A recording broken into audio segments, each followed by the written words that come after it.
నమస్తే, welcome to Telugu రాజ్యం. ప్రస్తుతం మనతో పాటు ఉన్నారు సీనియర్ జర్నలిస్ట్ భరద్వాజ గారు ఉన్నారు. సార్ నమస్తే. నమస్తే. ముఖ్యంగా రష్మిక మందన నటించిన గర్ల్ ఫ్రెండ్ మూవీ రివ్యూ ఎలా ఉంది ఏంటి సార్? అంటే ఇది ఇది నిజానికి ఒక ప్రేమ కథా చిత్రము అని అనుకోవాలి. అంటే ప్రేమలో ఉండేటువంటి ఒక ఘర్షణని సినిమాలో చెప్పడం దర్శకుడి ఉద్దేశం. ప్రేమ అనేది చాలా డెమోక్రటిక్గా ఉండాలి. డెమోక్రటిక్గా ఉండటం అంటే అవతల వాళ్ళ అభిప్రాయాలను గౌరవించి వాళ్ళని సమాదరించే పద్ధతిలో ప్రేమ ఉండాలి తప్ప ప్రేమ అనేది నిబంధనగా మారకూడదు. ప్రేమ అనేది ప్రతిబంధకంగా మారకూడదు. ప్రతిబంధకాలని వదిలించేది ప్రేమ. ప్రతిబంధకాలని వదిలించేదిగా ఉండాల్సిన ప్రేమ తనే ప్రతిబంధకంగా మారిపోతే ఆ పరిస్థితులు ఎలా ఆవిర్భవిస్తాయి, ఎలా బయటకు రావాల్సి ఉంటుంది అనేది చర్చించటం అనే లక్ష్యంతో ఈ సినిమా కథ రాసుకోవడం మొదలుపెట్టాడు ఆయన, రాహుల్ రవీంద్రన్. ఆ రాసుకునే క్రమంలో ఆయన పర్టికులర్గా 2 క్యారెక్టర్లని డిజైన్ చేసుకున్నాడు. ఒక హీరో క్యారెక్టర్, అంటే ఒక గర్ల్ ఫ్రెండ్ ఉండాలి, ఒక లవర్ బాయ్ ఉండాలి. ఈ లవర్ బాయ్కి గర్ల్ ఫ్రెండ్కి ఆ క్యారెక్టర్ల మీద విపరీతంగా డీటెయిల్స్ వర్కౌట్ చేశాడు. వర్కౌట్ చేసి ఆ 2 పాత్రల్ని బలంగా నిలబెట్టాడు. కానీ ఆ 2 పాత్రల చుట్టూ ఉండేటువంటి సమాజాన్ని వదిలిపెట్టేసి ఆ సమాజానికి రిప్రజెంటేటివ్గా అటొక 2 క్యారెక్టర్లు, ఇటొక 2 క్యారెక్టర్లు పెట్టుకున్నాడు. హీరో గారి వైపు ఒక 2 క్యారెక్టర్లు, హీరోయిన్ వైపు ఒక 2 క్యారెక్టర్లను పెట్టుకుని హీరోయిన్ ఆర్గ్యుమెంట్కి కన్విన్స్ అయ్యే పద్ధతిలో అటువైపు నుంచి ఒక క్యారెక్టర్ని పెట్టుకున్నాడు హీరో వైపు నుంచి. అంటే దీక్షిత్ శెట్టి చేశాడు ఆ క్యారెక్టర్. ఏది ఈ సినిమాలో లవర్ బాయ్ క్యారెక్టర్. ఇతను గతంలో మనకి దసరా సినిమాలో నానితో పాటు కనిపిస్తాడు. చాలా మంచి పెర్ఫార్మర్, చాలా బాగా చేశాడు. ఈ సినిమాలో కూడా చాలా బాగా నటించాడు అతను. తన పాత్ర పరిధి మేరకు చాలా అద్భుతంగా చేశాడు. రష్మిక అయితే క్యారెక్టర్ని పూర్తిగా ఓన్ చేసుకుని నటించింది. కాకపోతే ఇక్కడ ప్రాబ్లం ఏంటంటే ఒక ఇన్నోసెంట్ గర్ల్, అంటే ఎక్కడో ఒక రూరల్ బెల్ట్లో చాలా ట్రైబల్ ఏరియాలో పెరిగి చదువుకున్నటువంటి ఒక అమ్మాయి ఉన్నట్టుండి ఒక కాస్మోపాలిటన్ సిటీలో ఒక ఎడ్యుకేషనల్ ఇన్స్టిట్యూషన్లోకి ఎంటర్ అయినప్పుడు ఎలా బెరుకుగా ఉంటుందో అలాంటి బెరుకుతనం రష్మిక క్యారెక్టర్లో కొంతమేరకు డిజైన్ చేశాడు డైరెక్టర్. ఆ అమ్మాయి వచ్చిన నేపథ్యం అలా ఉండదు. ఆ అమ్మాయి కొంచెం ఒక అర్బన్ కల్చర్డ్ ఫ్యామిలీ నుంచే వచ్చినట్టుగా చూపిస్తారు. ఒకవేళ రూరల్ అయినప్పటికీ రూరల్కి అర్బన్కి మధ్య ఎల్లలు చెరిగిపోయినాయి ఇంటర్నెట్ యుగంలో. ఫోన్ వచ్చేసిన తర్వాత ఎవరు రూరల్ కాదు, ఎవరు అర్బను కాదు. రెండవది, ఆ అమ్మాయి కొంత చదువుకున్న అమ్మాయి, డిగ్రీ అయిపోయి పీజీ చేయడానికి వచ్చినటువంటి అమ్మాయికి ఒక లెవెల్కి మెచ్యూరిటీ ఉంటుంది. ఆ మెచ్యూరిటీ ఉండటము, అలాగే తనతో వ్యవహరిస్తున్నటువంటి వ్యక్తి ఎవరైతే తన పట్ల అనురక్తి ఉన్నట్టుగా కనిపిస్తున్నాడో అతను ఏమిటి అనేది అధ్యయనం చేయడానికి పెద్ద ఎక్కువ టైం తీసుకుంటారని నేను అనుకోను. ఈ సినిమాలో ఈ క్యారెక్టర్ చాలా ఇన్నోసెంట్గా అతని విన్యాసాలకి ఒక రకంగా లోబడిపోయిన తర్వాత నెమ్మదిగా అతనికి సర్వీస్ చేస్తూ ఉంటుంది. అతని గర్ల్ ఫ్రెండ్గా తాను అనుకుని, అతని భార్యగా అనుకుని, భార్యలు ఏం చెయ్యాలో ఆ పనులన్నీ చేస్తూ ఉంటుంది అమ్మాయి. అంటే అతని రూమ్ నీట్గా ఉండదు, వెళ్ళి అతని హాస్టల్కి వెళ్ళి అతని రూమ్ క్లీన్గా పెడుతుంది. ఇది భార్యలు చేయవలసిన పని. అంటే జనరల్గా మగపిల్లల్లో ఒక ఇది ఉంటుంది బ్రెయిన్లో, తెలియకుండానే పేరెంట్స్ ఫీడ్ చేసేటువంటి ఒక జ్ఞానం ఏంటంటే హౌస్ మేకింగు అలాగే హౌస్ కీపింగు, ఈ 2 కూడా ఆడపిల్లల బాధ్యత. మగపిల్లలు ఇల్లు ఊడవటం, ఇలాంటి పనులు, అంట్లు కడగటం, ఇలాంటి పనులు చేయరాదు. బూట్లు తొడవటం దగ్గర నుంచి, ఇల్లు తొడవటం దగ్గర నుంచి, వంట చేయటం దగ్గర నుంచి, ఒక పురుషుడు ఇంట్లో ఉండగా జరిగేటువంటి అన్ని కార్యక్రమాలు యథావిధిగా శుభ్రంగా జరపటం అనేది ఆడపిల్ల బాధ్యత అనేది ఒక ఫీడ్బ్యాక్ ఇచ్చేస్తారు మనకి. ఆ ఫీడ్బ్యాక్ ప్రకారమే ఉంటాడు ఆ కుర్రాడు కూడా. ఏది ఆ సినిమాలో హీరో క్యారెక్టర్ విక్రమ్, ఆ క్యారెక్టర్ పేరు. ఈ అమ్మాయి పేరు భూమాదేవి. ఈ భూమాదేవి అనే ఆవిడ ఆ విక్రమ్ అనేటువంటి అతని గదికి వెళ్ళి ఆ గదంతా శుభ్రంగా సర్ది, అతని బూట్లు తుడిచి, అతనికి స్నానానికి నీళ్లు తోడి ఈ వ్యవహారాలన్నీ చేస్తూ ఉంటుంది. నువ్వు మా అమ్మలా కనిపిస్తున్నావు అంటాడు ఆయన. ఈ అమ్మలా కనిపించినప్పుడు ఆ అమ్మ ఎలా ఉంటుంది అనేటువంటి ఒక డౌట్ వస్తుంది ప్రపంచానికి. అమ్మ కూడా ఇందుకు భిన్నంగా ఏమి ఉండదు. అమ్మ తండ్రి బతుకుండగా, అంటే ఆవిడ భర్త బతుకుండగా భర్తకు సేవలు చేస్తూ, ఆయన చనిపోయిన తర్వాత కొడుకులకు సేవలు చేసుకుంటూ బతికే పాత్రే తప్ప సొంత అభిప్రాయాలు, సొంత మెదడు ఉన్నట్టుగా ఎక్కడా కూడా కనిపించకూడదు అనేటువంటి ఒక కట్టుదిట్టమైన భద్రతా వలయంలో బతుకుతూ ఉంటుంది. రేపు పొద్దున ఇతన్ని పెళ్లి చేసుకుంటే తన బతుకు కూడా అదే అనే విషయం ఈ అమ్మాయికి అర్థమవుతుంది సూచనప్రాయంగా. అర్థమైన మరుక్షణం, అంటే అసలు మొదటే అతని గదికి వెళ్ళి అతని బూట్లు తుడిచేటువంటి పరిస్థితి తనకు వచ్చిన సందర్భంలోనే, దాన్ని అతను ఎంజాయ్ చేస్తున్న సమయంలోనే, క్యాంటీన్లో అందరి ముందు అతని ప్లేట్ కూడా తనే ఫిల్ చేసి తీసుకెళ్ళి అతనికి పెట్టి అతని నోట్లో కూడా పెట్టినటువంటి సందర్భంలో అసలు అతను ఏమిటి అనేది అమ్మాయికి అర్థం అవ్వాలి కదా. అంత అర్థం చేసుకోలేని పాత్రగా ఆ అమ్మాయిని మలచటంలో డైరెక్టర్ గారి ఉద్దేశం ఏమిటి అంటే, అంత బ్యాక్వర్డ్ దీనిలో లేరు ఇప్పుడు అమ్మాయిలు. అమ్మాయిల పట్ల మగపిల్లల్లో ఒక ద్వేషభావం ఉంది ఇప్పుడు. ఆ ద్వేషభావం ఎందుకుంది అంటే, ఆడపిల్లలు చాలా ముందుకు వెళ్ళిపోతున్నారు, చాలా చూజీగా ఉంటున్నారు. ఎందుకు చూజీగా ఉంటున్నారు? వాళ్ళు చదువుల్లో కూడా చాలా స్పీడ్గా ఉన్నారు, గతంలోలాగా లేదు పరిస్థితి.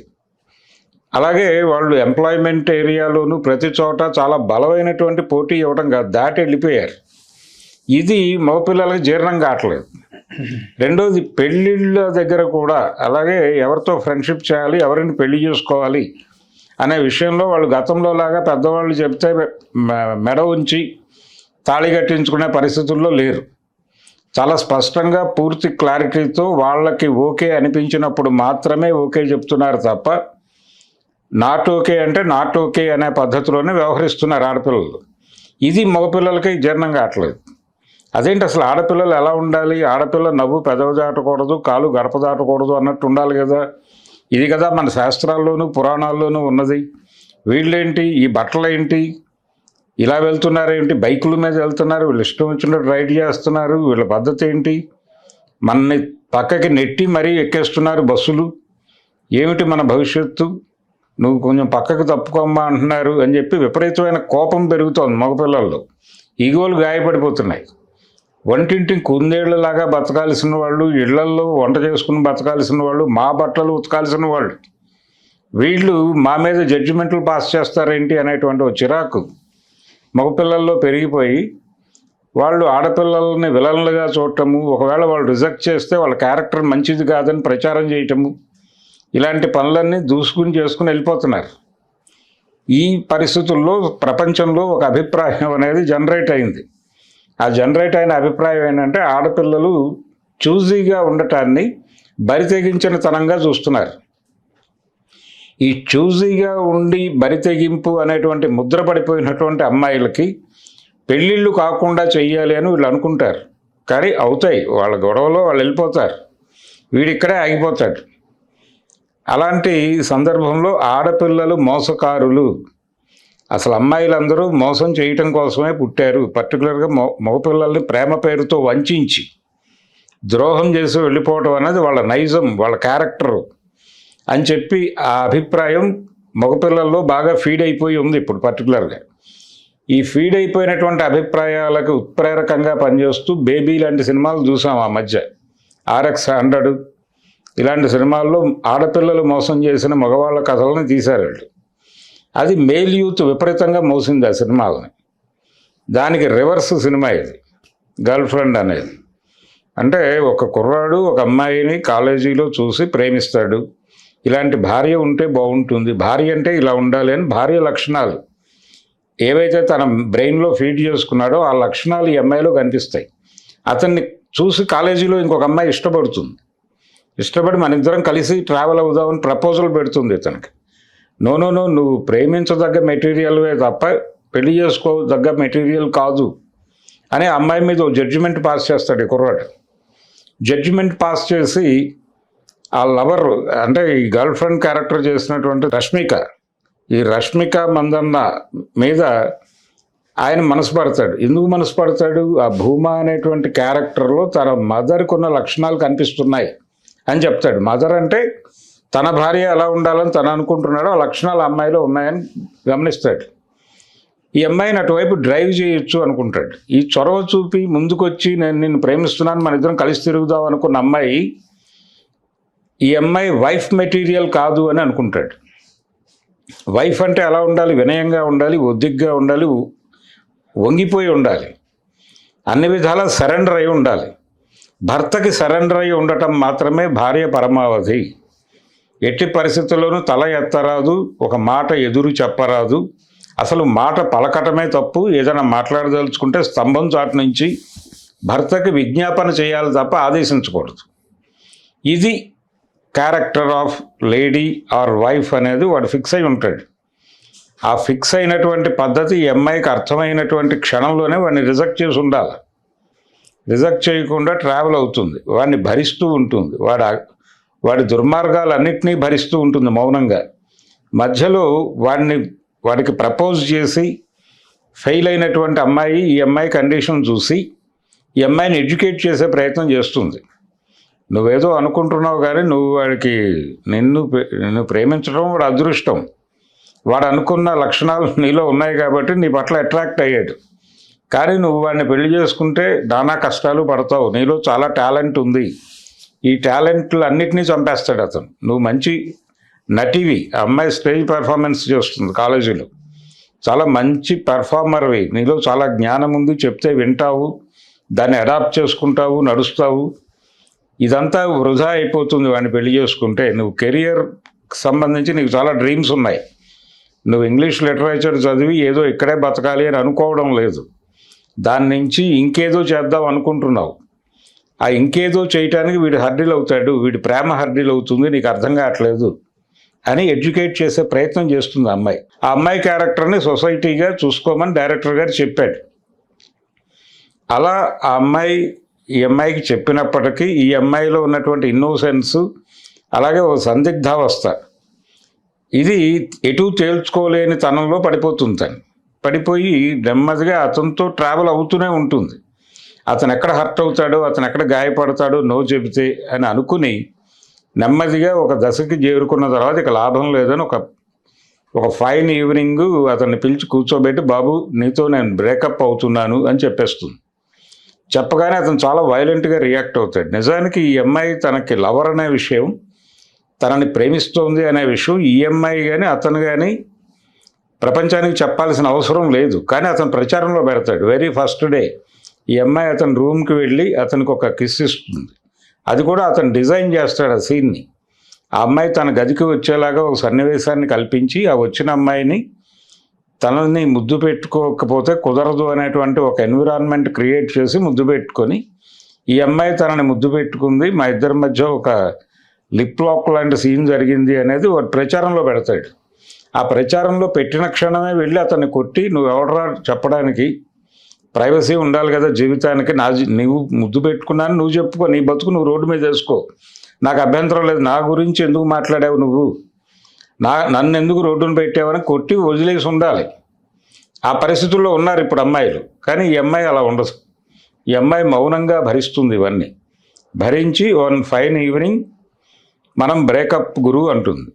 బ్రేకప్ అనగానే వాడు చాలా వైలెంట్గా రియాక్ట్ అయిపోయి ఈ అమ్మాయి గురించి ఉన్నవి లేనివి, నాతోనే అలా ఇంటిమేట్గా బిహేవ్ చేసిందంటే అంతమందితో ఉండుంటుంది. ఈ అమ్మాయి ఒక రకంగా అదేమిటది మనం పాత రోజుల్లో వాడేవాళ్ళం కదా పదం, కాల్ గర్ల్ అని. ఆ కాల్ గర్ల్ కండిషన్ ఈ అమ్మాయిది అనేది వాడు ప్రచారం మొదలుపెట్టేస్తాడు. ఎవరైతే లవర్గా ఉన్నాడో వాడిని ఎలా ఎదుర్కొంది ఈ అమ్మాయి అనేది కథ. ఇది మంచి కథే, మంచి పాయింటే తీసుకున్నాడు. కానీ ఇంత వివరంగా అంటే సమాజం ఇలా ఉండటానికి కారణాలు ఏమిటి అనేది కథలో ఎక్కడా మాట్లాడ్డాయని. అంటే ఆడపిల్లలని మగపిల్లలు చాలా దారుణంగా చూస్తున్నారు అనేది ఆ క్యారెక్టర్ వరకు కన్ఫైన్ అవుతాడు. అలాగే అతని ఫ్రెండ్స్ అతన్ని రెచ్చగొడుతూ ఉంటారు, ఆడపిల్లలందరూ ఇంతేరా, వాళ్ళు మారరు, మనని ముంచేస్తారు ప్రేమ పేరుతో, పాకెట్ మనీకి ఒకడిని, అమెరికాకి వెళ్ళటానికి ఒకడిని ఇలా వాడేస్తారు అని 2-3 డైలాగ్స్ ఉన్నాయి. అయితే వాడి ఫ్రెండ్స్లోనే ఒకడు ఈ అమ్మాయి సఫికేషన్ని ఐడెంటిఫై చేసి ఈ అమ్మాయికి మద్దతుగా నిలబడే ప్రయత్నం చేస్తాడు. అది ఓకే, అదంతా బాగానే తీసాడు సినిమా. కాకపోతే నా గొడవ ఏంటంటే ఈ సినిమా మీద ఆల్రెడీ ఒక విమర్శ మొదలైంది. ఇందులో లేడీస్ హాస్టల్లో అమ్మాయి ఉంటుంది, మెన్స్ హాస్టల్లో ఒక కుర్రోడు ఉంటాడు. కాలేజీ క్యాంపస్లోనే 2 హాస్టల్స్ ఉంటాయి. ఇది పీజీ కాలేజీ. ఈ పీజీ కాలేజీలో ఈ 2 హాస్టల్స్కి ఒకళ్ళకొకళ్ళు హ్యాపీగా ఏ టైంలోనైనా వెళ్ళి వచ్చేస్తూ ఉంటారు. అంత ఓపెన్గా ఉంటుంది. ఓయో రూమ్కి వెళ్ళి వచ్చినంత కన్వీనియంట్గా వెళ్ళిపోతున్నారు వీళ్ళు అని చెప్పి మాట్లాడారు కొంతమంది. రివ్యూస్లో కూడా ఆ విషయం ప్రస్తావించారు. కానీ దానికి సమాధానం సినిమాలో ఉంది. ఆ సినిమాలో ప్రొఫెసర్ క్యారెక్టర్ వేసిన, హెచ్ఓడి క్యారెక్టర్ వేసినటువంటి రాహుల్ రవీంద్రన్ డైరెక్టర్ గారు, ఆయనే ఓ డైలాగ్లో చెప్తాడు. హీరోయిన్ తండ్రి వచ్చి అడుగుతాడు, ఏమిటిది? నేను వెళ్ళి మా అమ్మాయి రూమ్ అనుకుని తలుపు కొడితే ఆడోడో బయటకు వచ్చాడు అని అడిగిన సన్నివేశంలో ఆయన చెప్తాడు, బాబు వీళ్ళు ఎల్డర్ పీపుల్, వీళ్ళేమి పిల్లలు కాదు. పిల్లలని మనం అనుకుంటున్నాం కానీ వాళ్ళు పిల్లలు కాదు, వాళ్ళు ఎదిగిన పిల్లలు. ఎదిగిన పిల్లలతో ఎలా వ్యవహరించాలో అలాగే వ్యవహరిస్తున్నాం మేము. వాళ్ళ మీద పోలీసింగ్ పెట్టడం అనేది కల్చర్ కాదు. సో వాళ్ళు కల్చర్ కాదు కాబట్టి మేము పోలీసింగు, ఇక్కడ రాడార్ వ్యవస్థ, అలాగే నిఘా విభాగాలు, ఈ వార్డెన్ తరహాలు, అలాగే అక్కడ సెక్యూరిటీ గార్డ్స్, ఈ వ్యవస్థలు ఏమీ పెట్టలేదు. వాళ్ళ ప్రైవసీ, వాళ్ళ ఎలా వెళ్ళాలో వాళ్ళకు ఒక జడ్జిమెంట్ ఉంటుంది కాబట్టి ఆ జడ్జిమెంట్ మీద విశ్వాసంతో మేము వాళ్ళని వదిలేసాము అని చెప్తాడు ఆయన. అది కూడా ఓకే. కాకపోతే ప్రాబ్లం ఏంటంటే, ఇలా ఆ రూమ్లోకి ఇతని రూమ్లోకి అమ్మాయి రెగ్యులర్గా వస్తూ పోతూ ఉండటము, ఇదంతా అక్కడ సమాజం చూస్తూ ఉంటుంది. చుట్టుపక్కల కుర్రాళ్ళందరూ, వాళ్ళకు కూడా మెదళ్ళు ఉంటాయి. వాళ్ళు కూడా ఇలాంటి సఫికేషన్స్లోనే ఉంటారు. ఆడపిల్లలు ఉంటారు, మగపిల్లలు, మనం ఇందాక అనుకున్న అన్ని లక్షణాలతో మగపిల్లలు ఉంటారు. వాళ్ళ రియాక్షన్స్ కూడా పోజ్ చేసుంటే బాగుండేది. కథలో సమాజాన్ని ఇన్వాల్వ్ చేసుంటే బాగుండేది. వాళ్ళు మౌన ప్రేక్షకుల్లాగా నిలబడతారు సినిమాలో కొన్ని సీన్లు. అది కొంత ఇబ్బంది పెట్టింది. అలా కాకుండా ఇది సామాజిక సమస్య. ఇది ఇలా కావటానికి, పరిస్థితి ఇలా తయారవటానికి కారణాలు ఏమిటి అనేది కూడా ఒక చిన్న సీన్లో ఎక్కడైనా, అంటే వీళ్ళ మనోభావాలను ఎక్స్ప్లెయిన్ చేయడానికి చాలా స్క్రీన్ టైం తీసుకున్నారు డైరెక్టర్. అది కొంచెం ల్యాగ్ అనిపించింది కూడా. అటువంటి ల్యాగ్ నివారించి ఒక 2-3 సీన్లు ప్రపంచం ఇలా తయారవటానికి కారణం ఏమిటి అనేది, ఆ ప్రొఫెసర్ వైపు నుంచో, లేకపోతే ఆ ప్రొఫెసరు ఆయనకు ఒక గర్ల్ ఫ్రెండో లేకపోతే మేల్ ఫ్రెండో ఉండి వాళ్ళ మధ్య ఒక డిస్కషన్ లాగా ఒక సీన్, 1-2 సీన్లు క్రియేట్ చేసి ఉంటే బెటర్గా ఉండేది. లేదు ఈఎంఐకే ఆయన ఎక్స్ప్లెయిన్ చేస్తూ, ఎడ్యుకేట్ చేస్తూ మాట్లాడి ఉండే సీన్లు ఒక 2 పెట్టుంటే బెటర్గా ఉండేది సినిమా. కొన్ని లోపాలు ఉన్నాయి సినిమాలో. అయినప్పటికీ కూడా మేల్స్ కొంచెం ఎంబ్రాసింగ్గా ఫీల్ అవుతారు సినిమా చూసి. ఎందుకంటే కాలేజెస్లో వీళ్ళ ప్రవర్తన మీద కొంత వ్యతిరేకంగా తీసినటువంటి సినిమా అది. అయితే బేబీ RX-100 ఎలాగైతే మేల్ యూత్ భుజాన్ని వేసుకుందో, ఈ సినిమాని ఫీమేల్ యూత్ భుజాన్ని వేసుకోవాల్సిన అవసరం ఉంది. అంటే చివరి 20 నిమిషాలు సినిమాకి కీలకం. ఆ చివరి 20 నిమిషాల్లో ఆ అమ్మాయి ఆ కుర్రాడిని దృష్టిలో పెట్టుకుని, అంటే ఈ హీరోగా కనిపించినటువంటి క్యారెక్టర్ని దృష్టిలో పెట్టుకుని అతను చేసేటువంటి దుష్ప్రచారాల గురించి ఓపెన్గా మైక్ తీసుకుని కాలేజీలో అందరి ముందు మాట్లాడుతుంది. అది చాలా బలమైన ప్రభావం వేసినటువంటి సన్నివేశం. ఆ 20 నిమిషాలు చాలా హై మూమెంట్లో నడిచింది సినిమా. మిగిలిన సినిమా కొంచెం, అంటే ఫస్ట్ హాఫ్ సినిమా ప్రారంభం నుంచి కొంచెం డల్గా మొదలై నెమ్మదిగా కథలోకి వెళ్ళి చివరి 20 నిమిషాలు నిలబెట్టాడు కథని. తను చెప్పదలుచుకున్న అంశాలు అక్కడ డిస్కస్ చేశాడు డైరెక్టర్. కానీ దాని ముందంతా డొల్లగా నింపకుండా అది కూడా కొంచెం ఎడ్యుకేటివ్గా నడిపి ఉంటే ఇంకొంచెం బెటర్ సినిమా అయి ఉండేది. అది పెర్ఫార్మెన్స్ పరంగా అందరూ చాలా బాగా నటించారు. తను అనుకున్న పద్ధతిలోనే సినిమాని, తను ఏం రాసుకున్నాడో దాన్ని తెర మీద చూపించాడు డైరెక్టర్ గారు. ప్రొడక్షన్ వాల్యూస్ కానీ ఇతర విషయాల్లో కానీ వంక పెట్టాల్సిన అవసరం లేదు. ప్రతి క్యారెక్టరు కొంచెం గుంభనగా వ్యవహరిస్తున్నట్టుగా అనిపిస్తుంది. అలా కాకుండా కొంచెం ఓపెన్గా ఉన్నట్టుగా రాసుకుని ఉంటే బాగుండేది. అలాంటి కొన్ని లోపాలు పరిహరిస్తే ఇది తీయదగ్గ సినిమానే. ప్రస్తుతం సమాజం గురించి, అంటే ప్రస్తుత సమాజంలో జరుగుతున్నటువంటి దారుణాల గురించి ఎక్కడో చోట మాట్లాడే ప్రయత్నం అయితే జరిగింది ఈ సినిమాలో. ఆ ప్రయత్నం చేసినందుకు అతన్ని అప్రిషియేట్ చేయాలి. ఇది ఒక మోస్తరుగా జనాల్ని అట్రాక్ట్ చేసి నిలబెట్టే సినిమానే గర్ల్ ఫ్రెండ్ అనేది. హలో, తెలుగు రాజ్యం ఛానల్ చూస్తున్నారా? సామాజిక రాజకీయ జీవన చిత్రణే తెలుగు రాజ్యం. అతిశయోక్తులు అసత్యాలు ఉండవు. రాజకీయ కోణం కాదు, ప్రజా కోణమే కొలబద్ద. తెలుగు రాజ్యం వీక్షణ మీ ఉత్తమ అభిరుచికి నిదర్శనం.